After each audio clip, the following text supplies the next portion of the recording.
Back when I was doing hair, I had this one client that I really wanted to be my client. And this was when I first started out doing hair. So this was right at the beginning of my journey in the beauty industry. And I really wanted to get clientele. I really wanted to go after like getting a certain amount of clientele. I had a certain amount of money that I wanted to make in mind.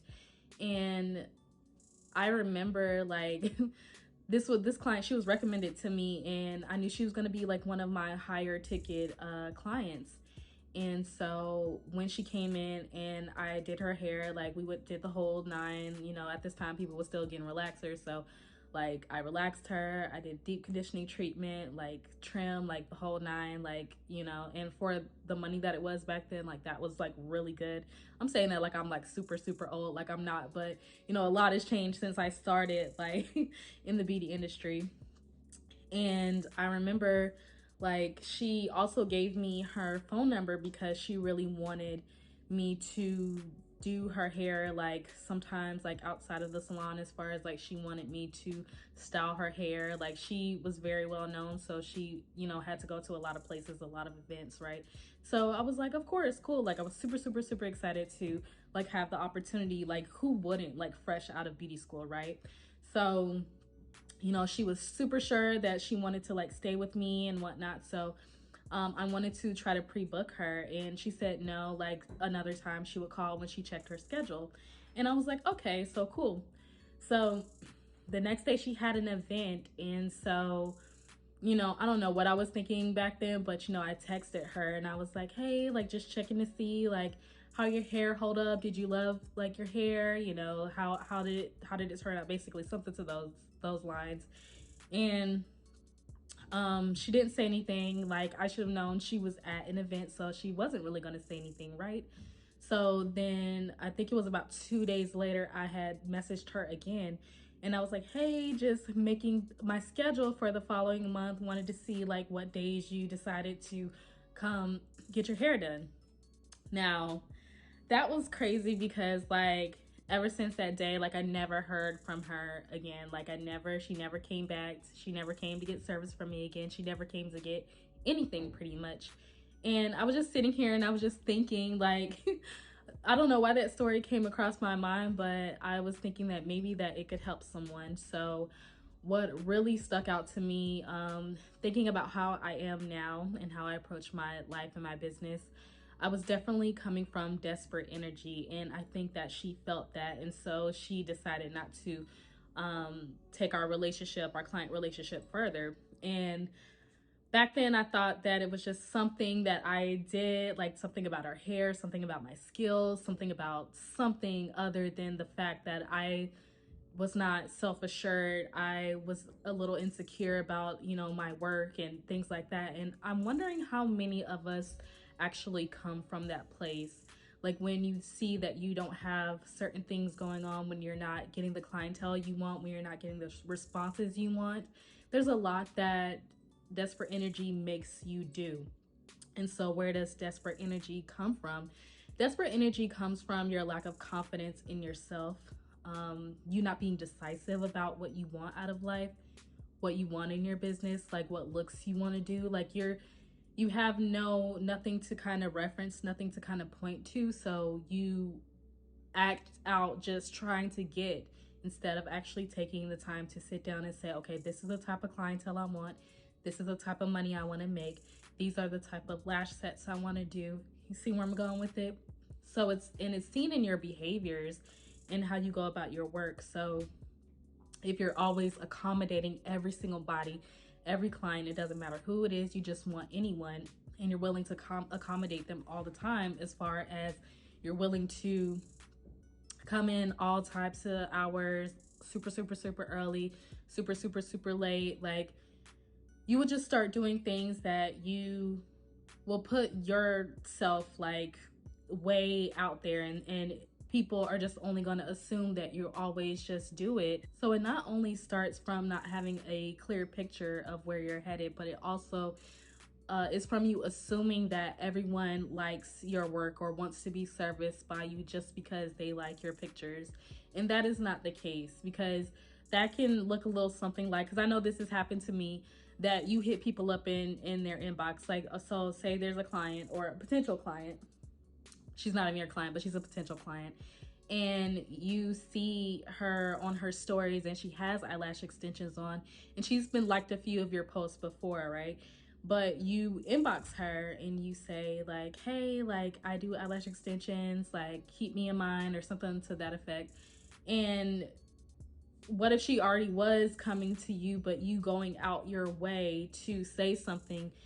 For some people who actually need to look at your work for a period of time before they decide to go with you, that can scream out desperate energy, because you want to allow people to come to you. You want to attract your client instead of going after them and trying to go after every single person. Because what if she's not your ideal clientele at the end of the day? That is for her to decide that if she wants to be a part of what you have going on or not. You don't want to try to make those decisions and force that out of people. It's also like when someone, like, you're meeting people and someone says, oh, like, you do eyelash extensions, I would love to come to you, I'm gonna definitely make an appointment to come to you. All right, and then you see them again and you're like, hey, like, you know, when are you making your appointment, or something like that. And then, like, you keep saying it or you reference it, and you might make a flyer or something like that with a discount or something, and you send it to her like, hey, like, what are you putting out there? Like, one, she might be offended, but at the same time, it's going to exude desperate energy, because what if she's taking a break from lashes, or what if you never know what people have going on. So you don't want to project your insecurities onto them. It's saying that, do this because you need to get service by me because I need this. It comes off as very needy, and neediness causes you to just lose sight of everything.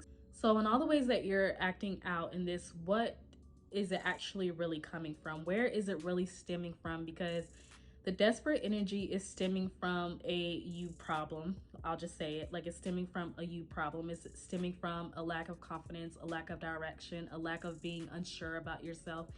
And it's, the biggest thing is like indecision and being indecisive and not starting and kind of course correcting whenever you figure out what your path is or who your niche is. And the biggest thing, and that's going to work in business regardless, is your ability to communicate value in what you're doing. And that necessarily doesn't just come from like your work, but it comes from you. Like the practices that you are doing right now within your business communicating. Is it communicating value? Is it communicating discounts? Is it communicating someone who doesn't show up on time? What is it communicating? Is it communicating that you don't care about your clients, that you're just going to send them out and whatever, like you don't make it an experience for them? Like, and also like valuing yourself. So the biggest thing that I could tell you guys is really like, you reap what you sow is the most, like, go through like building a business and a clientele, and you really will understand, like, I'm sure you understand now that you reap what you sow is so true, and not just in a negative way, but for every good thing that you put out as well. And that is investing in yourself, because if you are not okay with who you are, or investing in yourself, or spending money on yourself and showing yourself that you have value, you're not going to want to put value or like do things to be of value to anyone else, and even to your business. It's going to be next to impossible to do that, because you don't see the value in yourself. So whatever you attach yourself to, you're not going to be able to see, or, you know, make people see the value in that as well. All right, so we're gonna bring a little break for editing Autumn to come through. There was something I wanted to really talk about pertaining to value, and I'm very like hesitant with doing discounts for the things that I do with my hands on a consistent basis.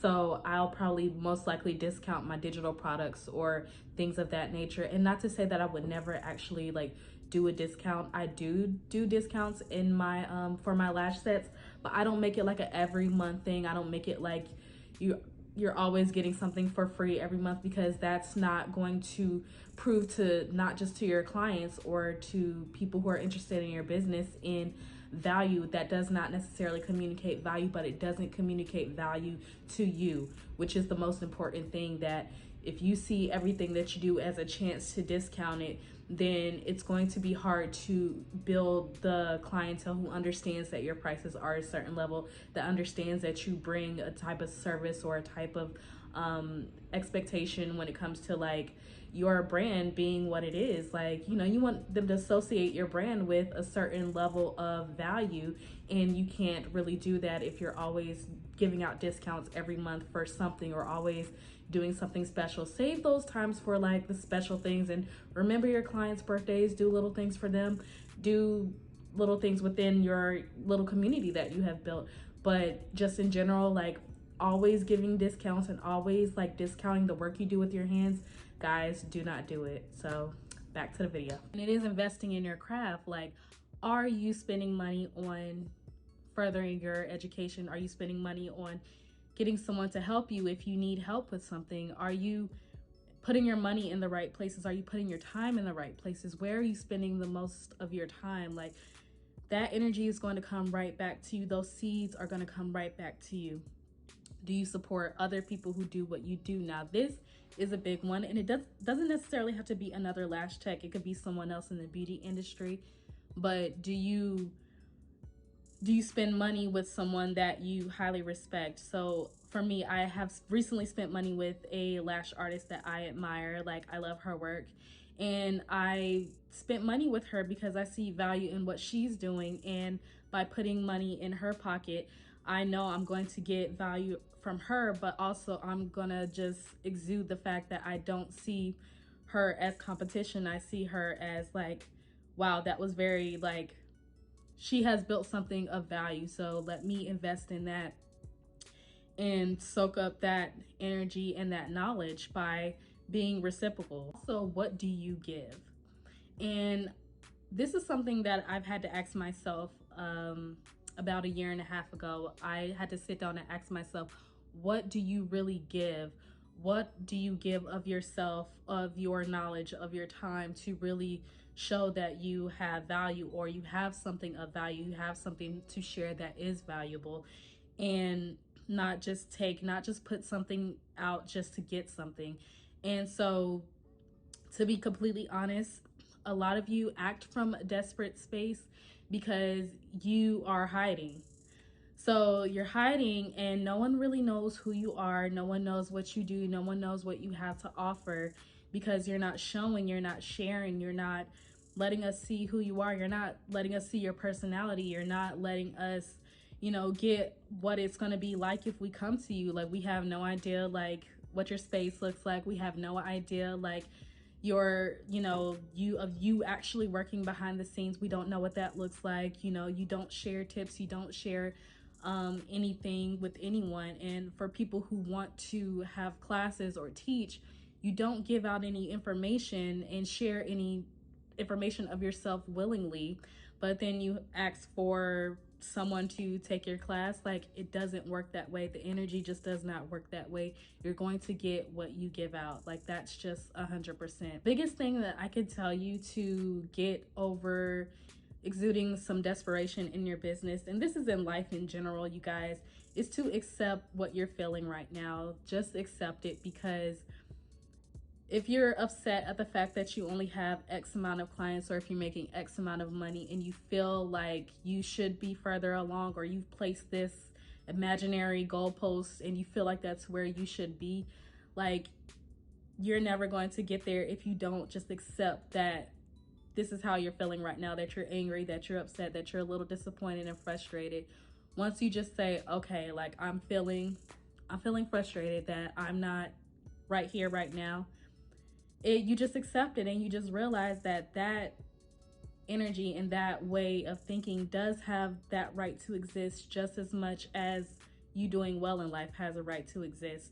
So you make it a bad thing when you place the like, I don't want to look at it. I can't look at like the fact that I only have this many clients. I can't look at the fact that I have this much money. Like, you have to accept that, because the solution is in you accepting this is where you are. You can't put that imaginary goalpost up, and it's because it's you done it to yourself. You put that goalpost up because you're looking at what everyone else is doing, or you're just not paying attention to what it is that you really want.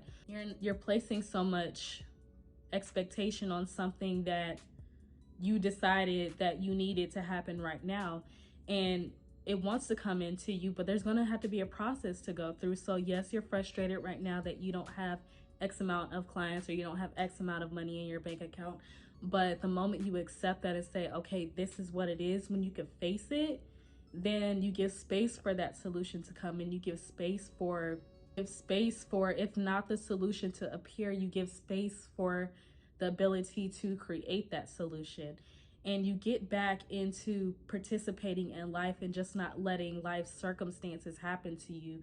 You can decide, okay, well, how am I going to react to this? How am I going to maneuver going forward? And that puts you back in a position of power instead of just allowing life to just drag you through and just accept whatever happens. All right.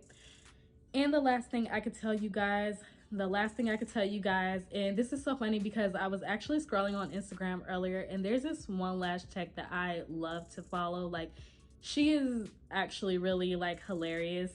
Not really funny, but I love the fact that she is going to be herself. Like, and what I'm talking about, you guys, is authenticity. So the lash tech I'm talking about, she has this thing where she's very like active on her social media that she and her clients get high together, and that ain't gonna be everybody's thing, but the thing is, she has no shame around being herself, and she has cultivated a following and a full clientele by being herself and allowing herself to show through in her business regardless of what anyone thinks.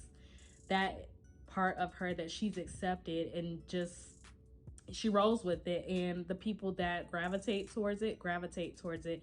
And I wanted to use that as a way, because I think a lot of us think that we have to be professional all the time, or it has to be a certain way. Like, when it's your business and it's your thing, you're going to get the clients who resonate with you and who you are. Like, all of the things that you have that are quirky about yourself, or the things that you think are like, oh, I probably shouldn't say that or do that. Like, there are people who are going to resonate with that. And how much of a blessing is it to just allow yourself to fully be yourself and to get paid to be yourself? Like, that is, I can't even tell you guys how amazing that is, and how freeing that is to be, that you don't have to hide who you are. You don't have to pretend. You don't have to put on for anybody. You could just wake up and be yourself and do what you love to do, and people resonate with that. Like, you're missing out if you don't discover like who you are. And I think that's where the desperation comes in, because you are honestly looking for yourself. You're looking for your own thing. You're looking for your authenticity. You're looking for the way for you to put out in the world what you want. And it's not going to hit the same if you do it the way that someone else does it. You think you have to do something because it's working for someone else. That is not true. You do it because you do what you want to do, because you believe that that's going to work for you, and it just fits into what you're trying to convey with your message, with your clientele, with the ideal whoever that you want to attract into your life. But you can only attract these things if you become yourself and you really sit down and have a plan. Start from somewhere. You could always pivot, guys. Like, nothing is going to be the same forever. You can always like maneuver. You can always like decide to change up at any time. Don't feel like you got to stay the same, and don't feel that you got to do something else because someone else is doing it. Remember to give of yourself. Like, we just can't get around that.